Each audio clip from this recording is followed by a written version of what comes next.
अच्छा अब्बा मैं जा रहा हूँ काम पे। ओ यार मेरी बात तो सुनो, ये मेरे के लिए जाओ दवाई तो लेके आ जाओ। यार अब्बा मैं आपसे तंग आ चुका हूँ, आपकी कभी कोई दवाई ख़त्म होती है कभी कोई, ये तो काम नहीं लगता मेरा, रोज़ाना आपकी कोई ना कोई दवाई ख़त्म हो जाती है, मैं नहीं लेके देता, तंग आ गया हूँ मैं आपसे। ओ बेटा मैं क्या कौन सा शौक से खाता हूँ, मेरी भी मजबूरी है। यार मैं तो फिर क्या करूँ, सारा दिन आप निकम्मे बैठे रहते हो, मुझे कोई काम मिलता नहीं है, पैसे मेरे पास है नहीं लेकर दे सकता आपको दवाई, रोज़ाना आपकी कोई ना कोई दवाई ख़त्म हो जाती है। बेटा मेरे से कौन सी जवानी है, मेरी हड्डियाँ बुढ़िया हो गया है, मेरे से काम नहीं होता, मैं कोई शौक से दवाई खाता हूँ। तो आपने जवानी में कौन सा तीर मार दिया था? मैंने आपको पढ़ाया लिखाया इतना बड़ा कर दिया है, अभी कुछ नहीं किया है। ये सब करके तुमने मेरे ऊपर कोई एहसान नहीं किया, ये हर किसी के बाप करते हैं, आपने मुझ पर कोई एहसान नहीं किया। दूसरों के बाप तो उनको बेटों बच्चों को सबको जायदादें बना कर देते हैं, आपने किया क्या है मेरे लिए? चलो बेटा मैंने तुम्हारे के लिए कुछ नहीं किया ना, तुम अपनी औलाद के लिए जो करो।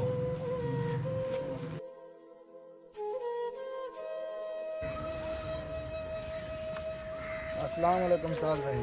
वालेकुम सलाम। परेशान लग रहा हो क्या भाई, क्या मसला है? कोई नहीं यार, बस छोड़ो ना, मत पूछो। आखिर कुछ तो बताओ। यार मैं ना अपने अब्बू से तंग आ गया, रोज़ाना कहता है कभी ये दवाई ख़त्म है कभी वो ख़त्म है, इतनी उसकी दवाई नहीं होती जितना वो खर्चा करा देता है, कहाँ से लाऊं इतने पैसे, मेरे पास पैसे भी नहीं हैं, पता नहीं, तंग आ गया हूँ मैं अपने अब्बू से। तो इसमें कौन सी मुश्किल वाली बात है, यहाँ नज़दीक ओल्ड हाउस और यतीम खाना है, उसे वहीं छोड़ो, वो जाने और ओल्ड हाउस वाले जाने। ओल्ड हाउस और यतीम खाना साथ हैं, तो ऐसा करता हूँ वहीं छोड़ आता हूँ उनको, ठीक है?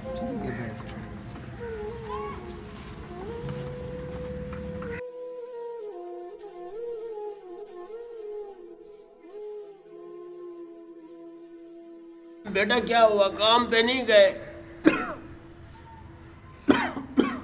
तुम बस तैयारी करो, हम कहीं पे जा रहे हैं, अपने ज़रूरत का सामान जो है वो पैक करो। कहाँ जाना है बेटा?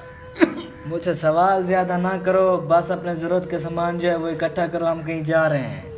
बेटा आपके कपड़े भी लेके आने हैं? नहीं मेरे नहीं लेके आने हैं, सिर्फ अपने लेकर आओ, हम कहीं जा रहे हैं, आपको कहीं छोड़ना है, जाओ जल्दी करो, ज़्यादा टाइम नहीं है।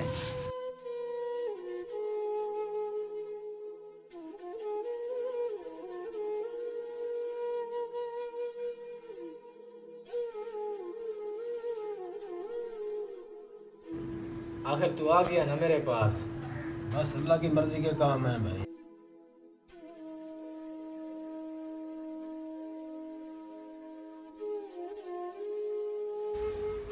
अस्सलाम वालेकुम।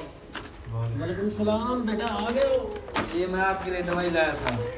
बेटा आप बैठे, ऐसे करो मैं पानी लेके आता हूँ। नहीं यार रहने दे, मैं जा रहा हूँ। मैं कह रहा हूँ ना बेटा, रहने देना, कुछ नहीं होता, मैं पानी लेके आ जाता हूँ। आओ बेटा बैठो तो सही। नहीं नहीं अंकल रहने दें बस। पानी वगैरह तो पीते जाओ कम से कम। नहीं वो बस जाता हूँ यार, नहीं बैठता नहीं है। काफ़ी अच्छी गप लगा रहे थे, लगता है कि करीबी पुराने दोस्त हैं आप उनके। हाँ बिल्कुल, मेरा उनके साथ पुराना ताल्लुक़ है, तकरीबन 20 साल पुराना ताल्लुक़ है उनके साथ मेरा। वो कैसे? वो दरअसल यूँ है कि मेरे पास एक यतीम बच्चा था, तो उनके पास कोई औलाद न थी, इसी सिलसिले में मेरे पास आया था और वो यतीम बच्चा मुझसे ले गया था। उसका कोई नाम याद है? उस बच्चे का नाम क्या था? मेरे ख्याल से वो तुम ही हो। बेटा ये ले पानी। ये पानी रहने दें, बेटा पी लो। आप ऐसे करें अपना बैग और सामान ले आए। बेटा फिर कहाँ जाना है? ये तो है ना, ले आए।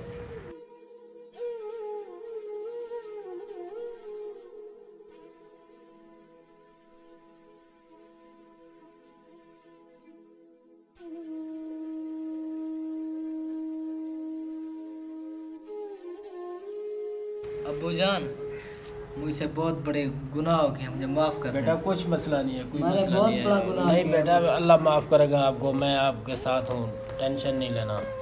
मैंने बहुत बड़ा गुनाह किया है, बेटा मुझे परेशान ना माफ़ हो। कर दें, मुझे माफ़ कर दें।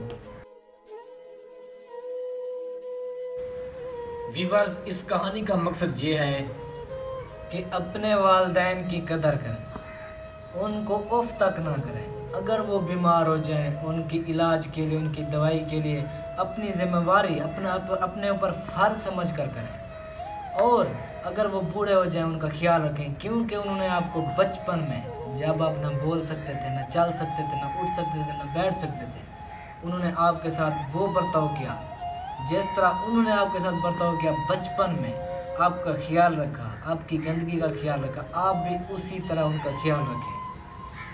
और आप इस तरह करने से जन्नत में जाएंगे, इससे अल्लाह भी खुश होगा। तो लाइक करें, सब्सक्राइब करें और बेल आइकन को ज़रूर प्रेस करें।